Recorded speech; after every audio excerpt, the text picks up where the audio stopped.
God bless you everyone. मेरा नाम प्रभात है from prosperity with Prabhat dot com. आज की इस वीडियो में हम शेयर मार्केट के लर्निंग को, बेसिक्स लर्निंग को हम आगे कंटिन्यू करेंगे। पिछले वीडियोज में हमने काफ़ी बेसिक्स लेवल पे शेयर मार्केट के बारे में जानने की कोशिश की थी। आज की इस वीडियो में हम शेयर होल्डिंग पैटर्न क्या होता है और वो हमारे लिए कैसे यूजफुल होगा, उसको जानने की कोशिश करेंगे। हम धीरे धीरे स्टेप बाय स्टेप चीज़ों को सीखने की कोशिश कर रहे हैं। अगर आपने इसके पहले वाला वीडियो नहीं देखा हो तो प्लीज उसको देखिए। और आज की इस वीडियो में share holding pattern, market capitalisation के बारे में सीखते हैं। तो लेट्स स्टार्ट। सबसे पहले समझते हैं कि ये आज की इस वीडियो में हम तीन चार चीज़ों के बारे में जानने की कोशिश करेंगे कि प्रमोटर होल्डिंग क्या होता है। अच्छा, प्रमोटर होल्डिंग से भी पहले शेयर होल्डिंग पैटर्न्स क्या होते हैं। शेयर होल्डिंग पैटर्न का मतलब ये हुआ कि एक कंपनी में अ, किसके किसके शेयर्स हैं, तो उसमें क्या कैटेगरीज है और वो कैटेगरीज हमारे लिए कैसे यूजफुल है। तो आप सोचते होंगे कि इसमें क्या कैटेगरीज हो सकती है। तो कैटेगरीज ऐसे डिफाइन होती है कि एक तो हमारे जैसे नॉर्मल रिटेल इन्वेस्टर के शेयर्स होते हैं, तो उसको यूजुअली हम पब्लिक शेयर्स बोलते हैं, जो यूजुअली काफ़ी कम क्वांटिटीज में होते हैं। उसके बाद कुछ प्रमोटर्स के शेयर होते हैं, कुछ एफआईआई के शेयर होते हैं, कुछ डीआईआई के शेयर होते हैं। तो ये समझते हैं होते क्या है एक्चुअली। प्रमोटर्स वो होते हैं यूजुअली जो जिन्होंने कंपनी को स्टार्ट से प्रमोट किया हो। जब कंपनी यूजुअली सेटअप हुई होगी या कंपनी जब लिस्ट हुई होगी एक्सचेंज पे, स्टॉक एक्सचेंज पे, तो प्रमोटर्स वो लोग हैं जिन्होंने कंपनी को सेटअप किया है। तो जब उन्होंने सेटअप किया तो दो तरीके हो सकते हैं। या तो उन्होंने सेटअप किया और पूरे 100% कंपनी के शेयर्स को पब्लिक में पब्लिक को लेने के लिए अलाउ किया, या मोस्ट ऑफ द केसेस में ऐसे होते हैं कि प्रमोटर्स के पास मेजोरिटी ऑफ शेयर होते हैं और कुछ पोर्शन ऑफ शेयर मार्केट में अवेलेबल होता है जिसमें एफआईआई या डीआईआई या पब्लिक खरीदते हैं। ये क्यों इंपॉर्टेंट है जानना, ये मैं आगे बताऊंगा। लेकिन आप ऐसे समझिए कि प्रमोटर्स वो लोग हैं जिन्होंने कंपनी को स्टार्ट में सेटअप किया है और उनका कुछ परसेंटेज ऑफ शेयर कंपनी में है, राइट। एफआईआई क्या होता है? FII means foreign institutional investor. Means जो दूसरे कंट्री के लोग लोग या फिर इंस्टीट्यूशन, वो हमारे कंट्री के कंपनी में जिन्होंने इन्वेस्ट किया है। बहुत सारी कंपनीज हैं जो दूसरे दूसरे कंट्रीज की जो रिटायरमेंट की या पेंशन फंड्स होते हैं या इन्वेस्टमेंट फंड्स होते हैं, वो हमारे कंपनीज में, हमारे हमारे कंट्री के कंपनीज में जो जिसमें उन्हें लगता है कि ग्रोथ है, वो उसमें इन्वेस्ट करते हैं। ठीक है। तो हमें यह समझने की जरूरत है कि किसी भी कंपनी में फॉरेन इंस्टीट्यूशनल इन्वेस्टर की कितनी होल्डिंग है। होल्डिंग मतलब कितना शेयर है, प्रमोटर का कितना शेयर है। और डीआईआई का मतलब होता है कि डोमेस्टिक इंस्टीट्यूशनल इन्वेस्टर। एफआईआई का मतलब फॉरेन इंस्टीट्यूशनल इन्वेस्टर और डीआईआई का मतलब domestic institutional investor. Domestic institutional investor वो है जो यूजुअली हमारे इंडिया के म्यूचुअल फंड्स है, क्योंकि वो एज ए कंपनी, वो एज ए इंस्टीट्यूशन किसी कंपनी के शेयर्स को खरीदते हैं। या फिर जो लार्ज इन्वेस्टर है, जिन्होंने जिन्होंने किसी कंपनी में एक बड़ा पोर्शन ले रखा है, वो यूजुअली इंडिविजुअल नेम पे नहीं लेते बल्कि एक कंपनी सेटअप करते हैं और वो कंपनी जिस कंपनी में उन्हें इन्वेस्ट करना होता है उसकी उसके शेयर लेती है, राइट। तो तीन कैटेगरी समझिए। एक है प्रमोटर होल्डिंग, जिन्होंने कंपनी को प्रमोट किया है उसकी कितनी होल्डिंग है। FII means foreign institutional investor की कितनी होल्डिंग है। और डीआईआई जो डोमेस्टिक इंस्टीट्यूशनल इन्वेस्टर, उसकी कितनी होल्डिंग है। नाउ, ये डेटा हमारे लिए क्यों इंपॉर्टेंट है और इस डेटा को हमें कैसे रिलेट करना चाहिए। अब ऐसे समझिए कि कोई कंपनी है और उस स्टार्टिंग में प्रमोटर्स के पास लेट सपोज 10% शेयर है। प्रमोटर ने अपने पास 10% शेयर रखा, बाकी के 90% शेयर मार्केट में अवेलेबल है। और मार्केट में से कुछ लेट सपोज 5% एफआईआई के पास है, लेट सपोज 5% डीआईआई के पास है, और बाकी के जो 20%, 80% है, सॉरी, वो मार्केट में हमारे आपके जैसे लोगों के रिटेल इन्वेस्टर के पास है। इसका मतलब ये हुआ, इसको हम कैसे रिलेट कर सकते हैं कि प्रमोटर को अगर उस कंपनी के ग्रोथ में की ज्यादा उम्मीद होती है, अगर उसे लगता है कि इसका ग्रोथ पैटर्न काफी अच्छा होने वाला है, क्योंकि प्रमोटर है और मैनेजमेंट, उस कंपनी के मैनेजमेंट उस कंपनी को आगे बढ़ा रहे हैं, तो प्रमोटर उसमें अपना स्टेक, अपना होल्डिंग ज़्यादा रखता, या फिर 50%, 60%, 70%।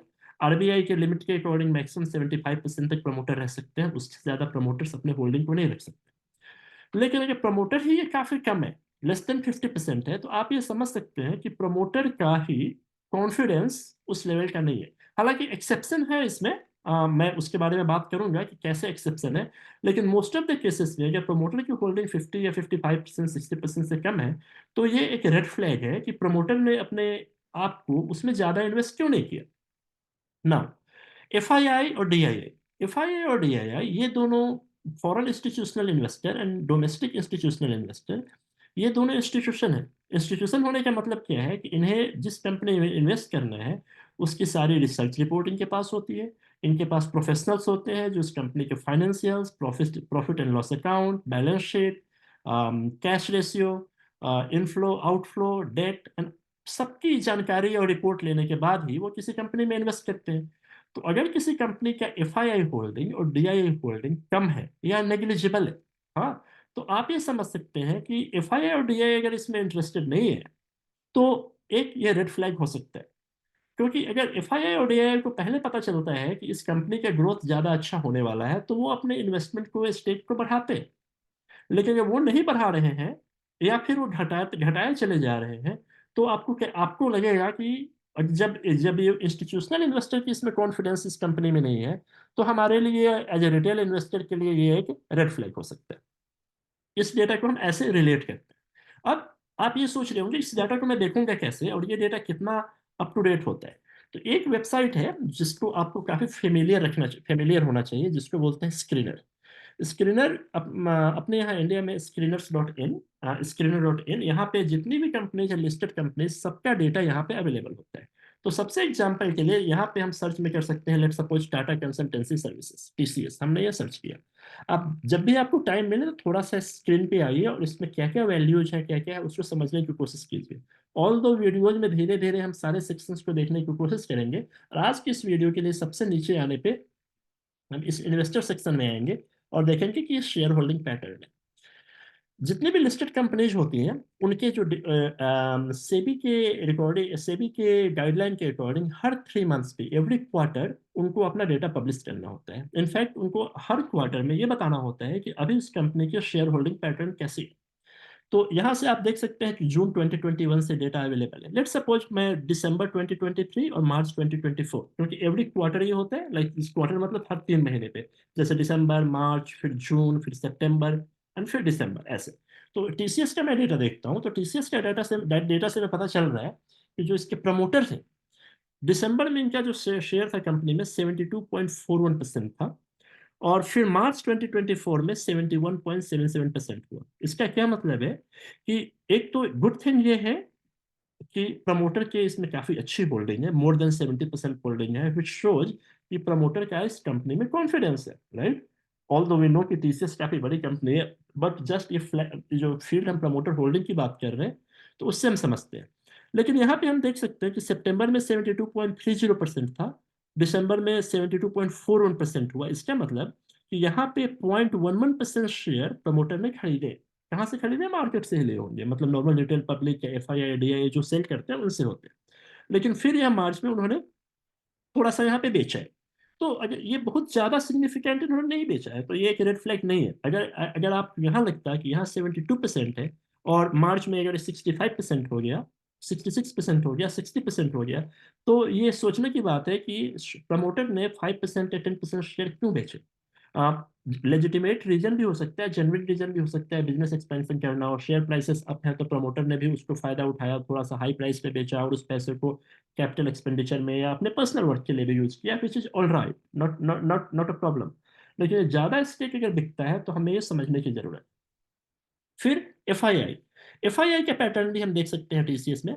फिफ्थ यहाँ जून 2021 से स्टार्ट होता है। तो आप यहाँ देख रहे हैं कि फॉर एग्जांपल यहाँ पे दिसंबर में 12.46% था और मार्च 2024 में 12.70% हुआ। तो एफआईआई ने अपने शेयर, अपने अपने स्टेक को थोड़ा सा ऑलमोस्ट 0.24% इंक्रीज किया है, विच इज गुड थिंग, कि हम समझ सकते हैं कि दिसंबर से मार्च में 0.23% एफआईआई ने खरीदा है, मीन्स उनका कॉन्फिडेंस इसमें बढ़ा है। सेम डीआईआई, डीआईआई में से domestic investors, domestic institutional investor, उन्होंने भी बढ़ाया है। अब इससे प्लस साइन पे अगर आप क्लिक करेंगे, लेट्स सपोज पहले प्रमोटर से देखते हैं कि प्रमोटर में कौन कौन है। तो आप प्रमोटर में कौन है? टाटा सन्स प्राइवेट लिमिटेड, इनके पास ही पूरा 71.74% शेयर है। बाकी 0.03% टाटा इन्वेस्टमेंट कॉर्पोरेशन लिमिटेड के पास है। मीन्स प्रमोटर जो होती है उसमें भी इंडिविजुअल्स नहीं होते, हो सकते हैं इंडिविजुअल, लेकिन कंपनीज होती हैं जो शेयर को रखती है अपने पास। अब एफ आई आई में देखते हैं। एफ आई आई में हमें एक्सपेंड होकर नहीं मिल रहा है। रीजन ये है कि सेबी के गाइडलाइन के अकॉर्डिंग अगर किसी इंस्टीट्यूशन या इंडिविजुअल उनकी उनका उनका शेयर 1% से ज्यादा है, अगर 1% से ज्यादा है तभी यहाँ पे लिस्ट होगा। अगर 1% से कम है तो यहाँ पे लिस्ट नहीं होगा। तो आपको यह नहीं पता चलेगा कि किसने लिया है। तो एफ आई आई में कुछ भी नहीं आ रहा है, इसका मतलब जितने भी एफ आई आई है, डेफिनेटली वो 12.70% है, लेकिन जितने भी एफ आई आई है सबका 1% से लो है। दैट्स वाई स्क्रीनर के डेटा में वो रिपोर्ट, सेबी के अकॉर्डिंग वो रिपोर्ट नहीं आ रहा है। नाउ अब डीआईए में देखते हैं कि डीआईए में कौन है। तो डीआईए में हम देख सकते हैं कि टीसीएस में एलआईसी ऑफ इंडिया के पास 4.86% शेयर है, और एसबीआई निफ्टी 50 ईटीएफ जो कि एक म्यूचुअल फंड है उसके पास 1.17% है। लेकिन बाकी क्या जो नहीं आ रहा है यहाँ पे, इसलिए क्योंकि बाकी के जितने भी कंपोनेंट है वो 1% से कम है। दैट्स वाई यहाँ पे हम देख सकते हैं कि गवर्नमेंट के पास भी है कितना, 0.06%। अब तो ये आपके जो तीन हो गए वो मेजर कंपोनेंट हो गए, प्रमोटर, एफआईआई, डीआईआई। क्योंकि इनके पास बड़ा स्टेक होता है, तो ये हमें समझने की जरूरत है कि जिनके पास बड़ा स्टेक है वो कैसे मूव कर रहे हैं, वो खरीद रहे हैं या बेच रहे हैं। जब वो बेच रहे हैं तो ये रेड फ्लैग है, हमें समझने की जरूरत है वो क्यों बेच रहे हैं, और हमें अपना पैसा इन्वेस्ट करने के समय इन बातों का ध्यान रखना चाहिए। और अगर वो खरीद रहे हैं तो ये गुड सिंबल है, ग्रीन ग्रीन सिग्नल है। 100% ग्रीन सिग्नल नहीं है, लेकिन आपको ये कॉन्फिडेंस बूस्ट करेगा कि अगर F I I, D I आई और गवर्नमेंट का इसमें, sorry, F I I, D I और प्रमोटर इसमें अपने आप को आगे बढ़ा रहे हैं, तो डेफिनेटली कुछ अच्छा होने वाला। अब आते हैं पब्लिक पे। पब्लिक में दो कैटेगरी है जो यहाँ पे अभी एक्चुअली लिस्टेड नहीं है। एक वैसे पब्लिक जो जिनका स्टेक 1% से ज्यादा है, तो उनको भी आप बोलेंगे कि वो भी एक स्ट्रॉन्ग हैंड है। क्योंकि स्ट्रॉन्ग हैंड इसलिए क्योंकि जिनका 1% से ज्यादा शेयर है, वो अगर अपने शेयर को खरीदते या बेचते हैं तो शेयर के प्राइस से फ्लक्चुएट करेगा। और वो दूसरे जो 1% से नीचे है, हमारे जैसे लोग जिनके पास 100, 200, 500, 1000, 2000 शेयर है, तो उनके खरीदने बेचने से ज्यादा फर्क नहीं पड़ेगा। तो यहाँ पे हम देख सकते हैं कि total number of share holder कितने हैं यहाँ पे। 23 लैक्स, कितना है, 23 लैक्स के आसपास दिसंबर में था, और 22 लैक्स के आसपास अब मार्च में है। तो ये डेटा हमें ऐसे रिलेट करना चाहिए कि जो स्ट्रॉन्ग हैंड है, स्ट्रॉन्ग हैंड कहने का मतलब promoter, FII, DII and public में वैसी पब्लिक जिनके पास 1% से ज्यादा है। फॉर एग्जाम्पल मैं दूसरी दूसरी कंपनी दिखाता हूँ, जैसे मान लीजिए कि अतुल ऑटो, ठीक है। यहाँ पे सर्च करेंगे अतुल ऑटो आएगा। अब अतुल ऑटो के हम शेयर होल्डिंग पैटर्न देखते हैं। इसके प्रमोटर कितने हैं? प्रमोटर के पास 42.74% शेयर है। अब यहाँ देख सकते हैं कि दिसंबर में इसके पास 52.70% था, जो कि घटते घटते घटते घटते 42.7%, 42.74% हुआ। ऑलमोस्ट 10% शेयर उन्होंने बेचे हैं मार्केट में down the line, slowly, right. अब एफ आई आई के पास कितना शेयर है? 0.48%, जो कि काफी कम है। डीआईआई के पास 0.41% है। जिस डीआईआई में अगर मैंने इसको एक्सपेंड किया है, तो मैं देख सकता हूँ कि H D F C small cap के पास जून 2021 में 1.95% शेयर था, जो कि अब नहीं है। अब दो पॉसिबिलिटी यहाँ हो सकती है कि या तो H D F C small cap के पास बिल्कुल उन्होंने सारे शेयर बेच दिए हो, या फिर 1% से कम रखे हो। सिंस वो 1% से कम है, तो क्योंकि टोटल होल्डिंग ही डीआईआई की 0.41% है, तो सबके पास डेफिनेटली 1% से कम ही हो। अब पब्लिक में देखते हैं।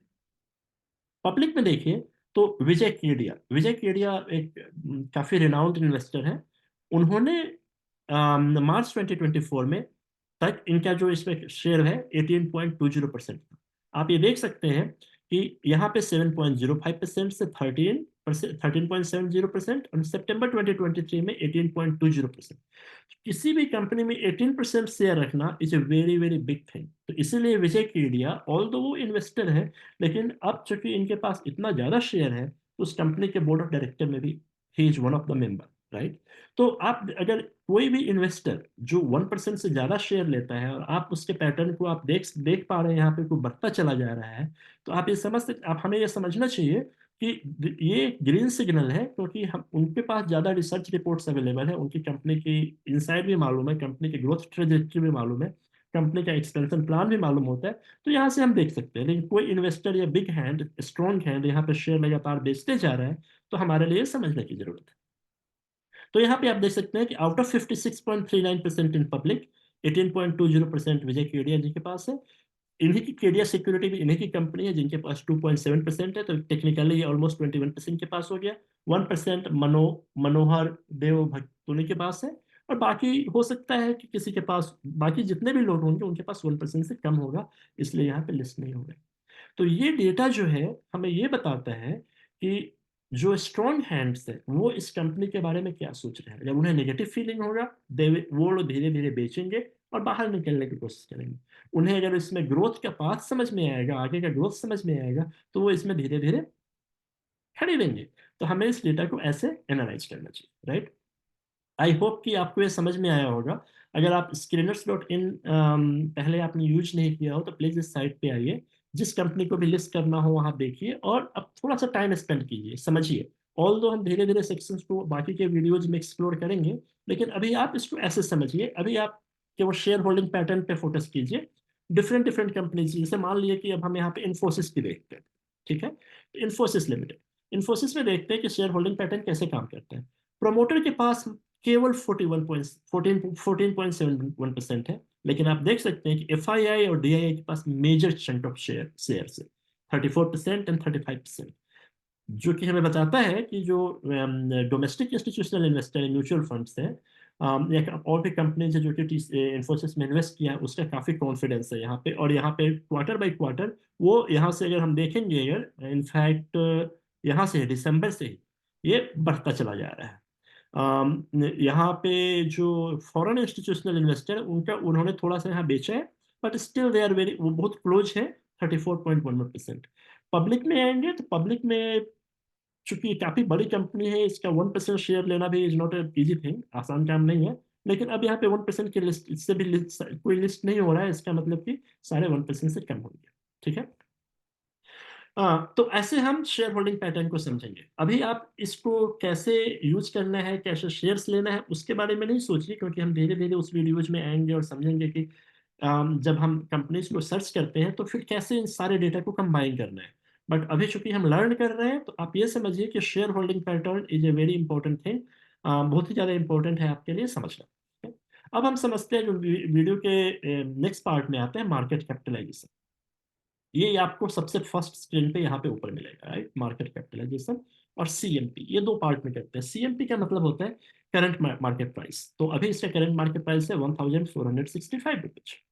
और मार्केट कैप क्या है, कि मार्केट कैप की मतलब इसकी टोटल वैल्यू, राइट। कि इस कंपनी की टोटल वैल्यू कितनी है। अब कहने का मतलब कि वैल्यू तो चेंज होगा, लेकिन अभी इस कंपनी के पास जितने भी शेयर्स है, लेट सपोज इनके पास अगर 50,000 शेयर है, तो उस 50,000 को अगर मार्केट प्राइस से आप मल्टीप्लाई करेंगे, तो अभी उसकी टोटल मार्केट कैपिटलाइजेशन पता चलेगी। अगर मान लीजिए किसी कंपनी के पास 1,000 शेयर है और करंट मार्केट प्राइस अगर 50 रुपीज है, तो इसका मतलब उसका उसका मार्केट कैपिटलाइजेशन हो गया 50,000, राइट। अब ये डेटा हमारे लिए कैसे इंपॉर्टेंट है, इसको समझने के लिए ये तो डेटा दो तरीके से इंपॉर्टेंट है। पहला, जैसे मान लीजिए कि हम यहाँ पे हम आते हैं और देखते हैं, मैं इसको समझाऊंगा आपको कि ये कैसे क्वेरी लगाते हैं, लेकिन बस sake of showing you something, कि यहाँ पे हम मार्केट कैपिटलाइजेशन के बिहाफ पे हमने सर्च किया। तो ये बताता है कि रिलायंस इंडस्ट्रीज सबसे बड़ी कंपनी है, TCS उसके नीचे है, HDFC बैंक उसके नीचे है, एंड ऑल दैट, राइट। तो ये मार्केट कैपिटलाइजेशन से आप समझ सकते हैं कि मेरी कंपनी लार्ज कैप है, मिड कैप है या स्मॉल कैप है। मैंने पहले के वीडियोज में बताया था कि लार्ज कैप वो कंपनीज होती है जो फर्स्ट टॉप 100 कंपनी में आती है, मिड कैप 101 to 250 कंपनीज में आती है, और स्मॉल कैप 251 से लेके बाकी जितने भी कंपनी है वो स्मॉल कैप में आती है। ऑलमोस्ट 5000 लिस्टेड कंपनीज हैं, तो 251 से ऑलमोस्ट 5000 के आसपास सारे स्मॉल कैप में आती है। तो ये तो मार्केट कैप आपको एक ये आइडिया देता है। दूसरा आइडिया क्या देता है, जैसे मान लीजिए कि मैं एक कंपनी सर्च करता हूँ, लक्स इंडस्ट्रीज। लक्स इंडस्ट्रीज आपको पता है, लक्स के बहुत सारे गारमेंट्स आते हैं, vest, underwear, winter wear, all that, right. तो वो अब यहाँ पे मैं आता हूँ, और ये पीयर कंपैरिजन में ये बताते हैं कि इसी सेक्टर की और कौन कौन सी कंपनीज है, राइट। आई होप कि ये ज़्यादा डिफिकल्ट नहीं होगा। तो ये इसका सेक्टर है टेक्सटाइल्स, और इंडस्ट्री है टेक्सटाइल कंपोजिट इंडस्ट्री।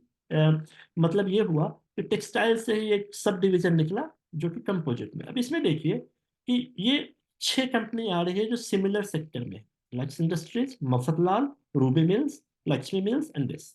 अब यहाँ पे हम देख सकते हैं कि मार्केट कैप में सबसे बड़ी है लक्स इंडस्ट्रीज, 4525 करोड़, ये सारी वैल्यू करोड़ में है।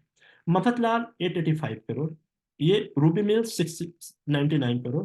तो सेम सेक्टर में, हमारे लिए इंपॉर्टेंट है, राइट। सेम सेक्टर में ये समझना कि मार्केट लीडर कौन है। हो सकता है मैं जिस कंपनी को देख रहा हूँ वो पूरे क्रॉस स्टॉक एक्सचेंज पे छोटी कंपनी, स्मॉल कैप में आ रही हो, लेकिन ये हो सकता है कि वो अपने सेक्टर में मार्केट लीडर हो, वो अपने सेक्टर में नंबर 1 पे हो। जैसे लक्स इंडस्ट्रीज का एग्जांपल निकाला है, तो लक्स इंडस्ट्रीज का जो 4500 कंपनी, 25 करोड़ का मार्केट कैप है, डेफिनेटली ये स्मॉल कैप कंपनी है, लेकिन ये अपने टेक्सटाइल सेक्टर में इज मार्केट लीडर कंपनी। मैं आगे के वीडियो में बताऊंगा कि ये मार्केट लीडर क्यों इंपॉर्टेंट है, क्योंकि जब हम कंपनी को सिलेक्ट करेंगे तो मार्केट लीडर होना, कितने नंबर ऑफ ईयर से बिजनेस में होना, ये सारी चीजें भी इंपॉर्टेंट होती है। अभी मैंने आपको केवल ब्रीफ में बताया है। आपको जब टाइम मिले तो स्क्रीनर.इन पे आइए, ये फ्री है, इसमें आप सब्सक्रिप्शन लेने की जरूरत नहीं है। कंपनीज को सर्च कीजिए और थोड़ा सा टाइम दीजिए और समझने की कोशिश कीजिए कि कौन कौन सी फील्ड्स है। हो सकता है आपको उसके मीनिंग समझ नहीं आ पाए, लेकिन मैं वीडियोज में धीरे धीरे उसको कवर करने की कोशिश करूंगा, राइट। तो आज के वीडियो में काफी कंसाइज रखते हैं, इतना ही समझते हैं। ये मैंने लिखा है कि how we should relate market capitalisation, जो भी मैंने बताया कि सेम इंडस्ट्री में, भले वो स्मॉल कैप हो या मीडियम कैप हो, लेकिन हो सकता है कि अपने अपने सेक्टर में मार्केट लीडर हो। तो अपने सेक्टर के लिए अभी भी हमारे लिए गुड चॉइस हो सकता है अगर वो मार्केट लीडर हो, राइट। तो आज की वीडियो में इतना ही रखते हैं। कंक्लूजन में हमने शेयर होल्डिंग पैटर्न के बारे में समझा कि प्रमोटर्स क्या होते हैं, उनका क्या रोल है, एफआईआई और डीआईआई क्या होते हैं, और इन तीनों के डेटा को कंबाइन करके हमें कैसे डिसीजन लेना चाहिए कि यह ट्रेंड किधर जा रहा है, अपवर्ड जा रहा है या डाउनवर्ड जा रहा है। जब हम शेयर होल्डिंग के बारे में, मैं आगे जब ये बेसिक्स समझेंगे तो समझ लेंगे, तो उसके बाद मैं एक वीडियो बनाऊंगा कि जब शेयर को सेलेक्ट करते हैं तो हमें किन किन बातों का ध्यान रखना चाहिए, उसमें ये फैक्टर्स यूज होंगे। इसीलिए मैंने आपको बेसिक्स की जानकारी स्टार्टिंग में दी है। अब नेक्स्ट वीडियो में हम कुछ कंपनी के क्वार्टरली रिजल्ट्स आते हैं। जितनी भी कंपनी है, जैसे मैंने बताया, हर 3 महीने पे उनको अपना रिजल्ट पब्लिश करना होता है, जो हमारे जैसे इन्वेस्टर के लिए, रिटेल इन्वेस्टर के लिए ये काफ़ी अच्छा डेटा होता है, जिसको समझ के हम ये अंदाजा लगा सकते हैं कि कंपनी की परफॉर्मेंस किस डायरेक्शन में जा रही है, अपवर्ड जा रही है, डाउनवर्ड जा रही है, उसमें कौन कौन से फैक्टर्स हैं जिसे हमें कंसिडर करना चाहिए। तो नेक्स्ट वीडियो में मैं वो आपको बताऊंगा। तब तक आप screener.in पे आइए, वहाँ पे किसी भी रैंडम कंपनीज को सर्च कीजिए और उसी डेटा को समझने की कोशिश कीजिए। अपने कॉन्टिन्यूस लर्निंग को आगे बढ़ाते जाइए। ज़्यादा टाइम देने की जरूरत नहीं है, 10 मिनट 20 मिनट अगर आप हर दिन देते हैं या वीक में 1 घंटे भी दे देते हैं तो आपका काम हो जाएगा। और धीरे धीरे लर्निंग को हम आगे बढ़ाएंगे, मैं आपके साथ हूँ। नेक्स्ट वीडियो में क्वार्टरली रिजल्ट्स को समझेंगे। तब तक आप अपना ध्यान रखिए। Thank you very much for watching.